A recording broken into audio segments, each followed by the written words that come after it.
দর্শক, আমরা সেখানকার সবশেষ অবস্থা জানতে দৌলতদিয়া ঘাটে যাব। সেখানে আছেন আমাদের সহকর্মী সুমন বিশ্বাস। সুমন, কয়েক ঘন্টা পেরিয়ে গেছে, এখন কি কেউ জীবিত উদ্ধার করার সুযোগ রয়েছে? আর সবশেষ খবর কি বলছে যে উদ্ধার পরিচালনায় এখন পর্যন্ত নতুন করে কোনো মরদেহ উদ্ধার করা সম্ভব হয়েছে কিনা, কি তথ্য রয়েছে? রাশেদ, আমার পেছনেই উদ্ধারকারী যে জাহাজ হামজা সে উদ্ধার চেষ্টা চালিয়ে যাচ্ছে। তবে সন্ধ্যা 7টার পর থেকে দীর্ঘ সময় ধরে এখানকার পরিবেশ ছিল খুবই খারাপ। প্রাকৃতিক দুর্যোগ অর্থাৎ ঝড় হয়েছে।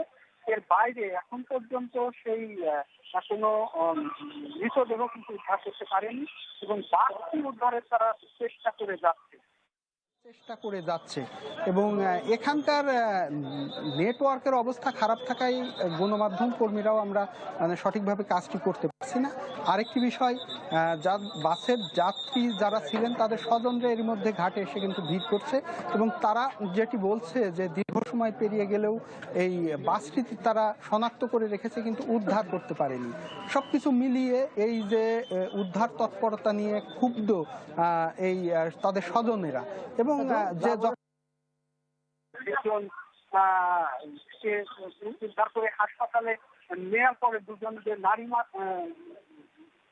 মৃত্যু হয় তারপরে কিন্তু আর কোনো মরদেহ উদ্ধার করা যায়। আরেকটু রাশেদ জানিয়ে রাখি, বাসটি কিন্তু কুষ্টিয়া জেলার কুমারখালী উপজেলা থেকে ছেড়ে এসেছিল এবং সেই বাসটি এই ঘাটে এসে কিন্তু বিকেল 5টার দিকে এবং এই নিয়ন্ত্রণ যে হারিয়ে তলিয়ে যায় পদ্মায় সেটি 5টা থেকে সোয়া 5টার দিকে এবং তারপরে কিন্তু উদ্ধার অভিযান শুরু হয়েছে এবং এখন আমরা দেখছি এখানে সেনাবাহিনী, ফায়ার সার্ভিস, স্থানীয় প্রশাসন কিন্তু উপস্থিত রয়েছে। রাশেদ, এই ছিল এখানকার সর্বশেষ পরিস্থিতি।